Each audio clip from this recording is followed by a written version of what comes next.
A friend of mine from high school, her name was Tilda del Toro, who is also a co-founding member of Salsation. She and I, we were friends for quite some time, and she had mentioned this place called the Improv Olympic.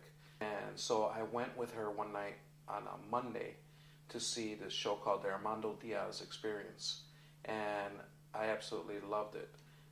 Shortly after, I would say within a month, I decided to start taking classes at Improv Olympic. I would be at I.O. every night, dude. Unless it was closed, I was there every night watching a show or just hanging out. All right, here I was. I had started off really poorly at Improv Olympic. I think I went 22 weeks without a laugh. I remember that. There was hardly any Latinos. There's a few black people there. Jason Chin, that's one Asian. Back then, there was a lot more non-acceptance of minorities in general, including Latinos. It was me, and I would do the typical, is there anybody else here who looks like me? Anybody else here who maybe sounds like me?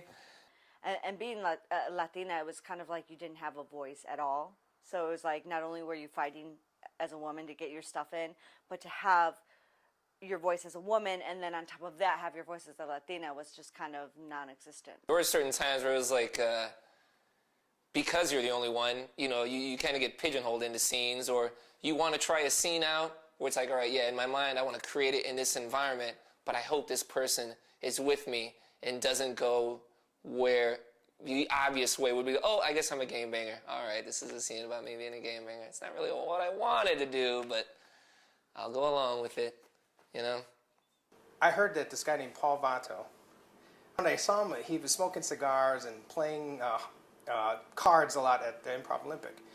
Paul Vato, which is one of the other founders of Salsation, and Tilda del Toro started hunting out the Latinos.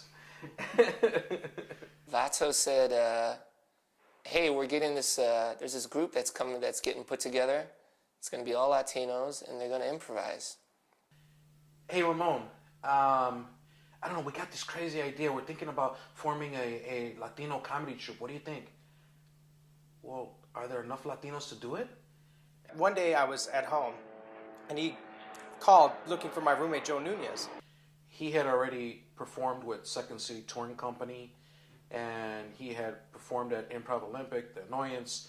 He already had a long resume. And he was also my classmate in Improv Olympic, so it was very intimidating.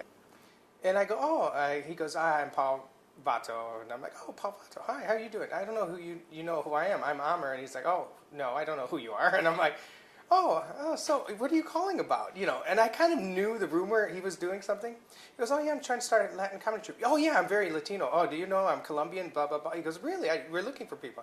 I go, oh, yeah, definitely. I've been doing this for a while. I'm excited. And he goes, oh, okay, come to the meeting. It was like this little Mexican taco place that was next door. And yeah, we all met there on a Sunday. And it was like a Sunday evening. Everybody walked in, and people are just kind of scoping each other out. We're just like, what's up? Who are you? So anyway, I show up, and I remember Joey goes, what are you doing here? And I'm like, they asked me to join the troupe. The only people I knew in the group were Vato. I had known who Privet was. I didn't know him personally. Tilda Toro, she and Vato sort of helped start this troupe with Keith Privet. They asked him to direct. Privet presented it as a chance to just be a group in the community for a year or two, tops. Yeah, he sort of gave a little mini speech how he worked Upright Citizens Brigade, and he had been at Improv Olympic for a long time, and he did the lights there, so we knew him as light guy. Privet, God bless Privet, man. He knew this was like his baby. He was like, this, there's nothing, and he was right, there's nothing else going on like this right now. So this is an opportunity for us to shine and to really hit a niche. Keith told us that he had been to the big, fat, stinking improv festival in Austin, and that they had a Latin showcase, and that, Chicago's the capital of comedy, and we had no representation. And we just started talking about what it is that we wanted to try to build. He showed the passion for the project. I know that there were other comedy troupes out there, like Gay Co-Productions, Stir Friday Night, all Asian comedy troupe, We Be Negroes, African American troupe, and we looked up to them. They had a voice, a distinct voice in the community, and we wanted ours.